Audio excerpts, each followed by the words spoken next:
For thousands of years, human societies functioned without money. Economic life was not organized around prices, markets, or currency. Instead, it relied on systems of direct exchange embedded within social relationships. This was the fundamental structure of early economic organization. Anthropological evidence suggests early communities relied heavily on reciprocity. Carl Polanyi described these as embedded economies.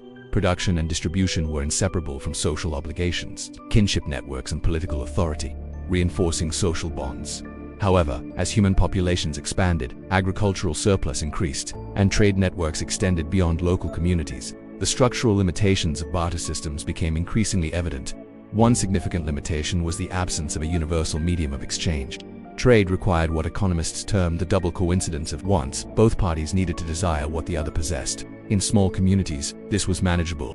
But as societies grew complex and interactions occurred between strangers, coincidence declined dramatically.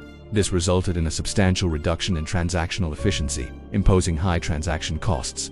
Each exchange required time-consuming negotiation, extensive information gathering, and physical transport of goods. These costs limited the scale and speed of economic interaction. Yet, weaknesses extended far beyond inefficiency. A more fundamental limitation was the absence of a standardized unit of account. Without a common measure of value, prices did not exist. This constrained economic calculation. Producers couldn't assess profitability or allocate resources efficiently. Barter systems lacked the informational infrastructure necessary for complex economic coordination. Perhaps the most critical limitation was its inability to function as a store of value.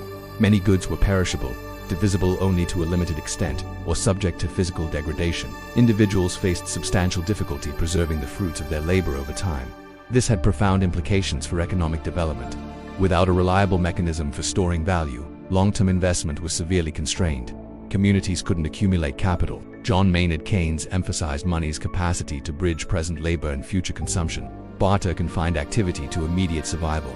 From this perspective, the failure of barter systems was a structural constraint on economic complexity. As trade networks expanded across regions and cultures, interactions occurred between individuals who shared no social ties or mutual trust. Reciprocity-based exchange systems proved insufficient.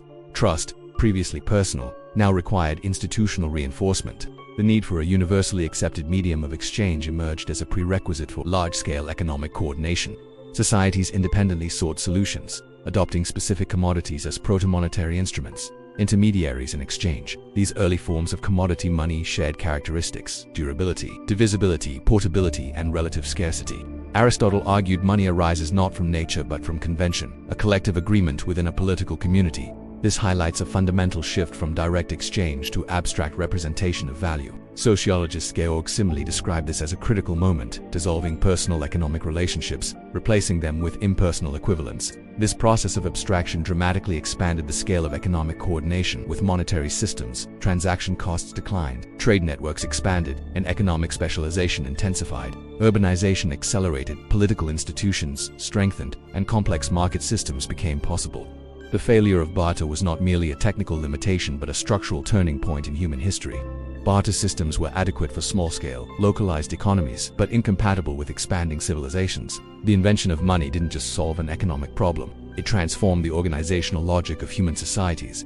By enabling standardization, storage, and transfer of value, money made possible large-scale markets, centralized states, and global trade networks.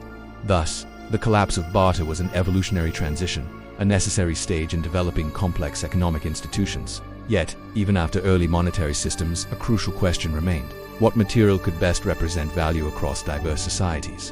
Which substance could serve not only as a medium of exchange but as a universally trusted store of wealth? The answer would soon reshape history. That answer was gold.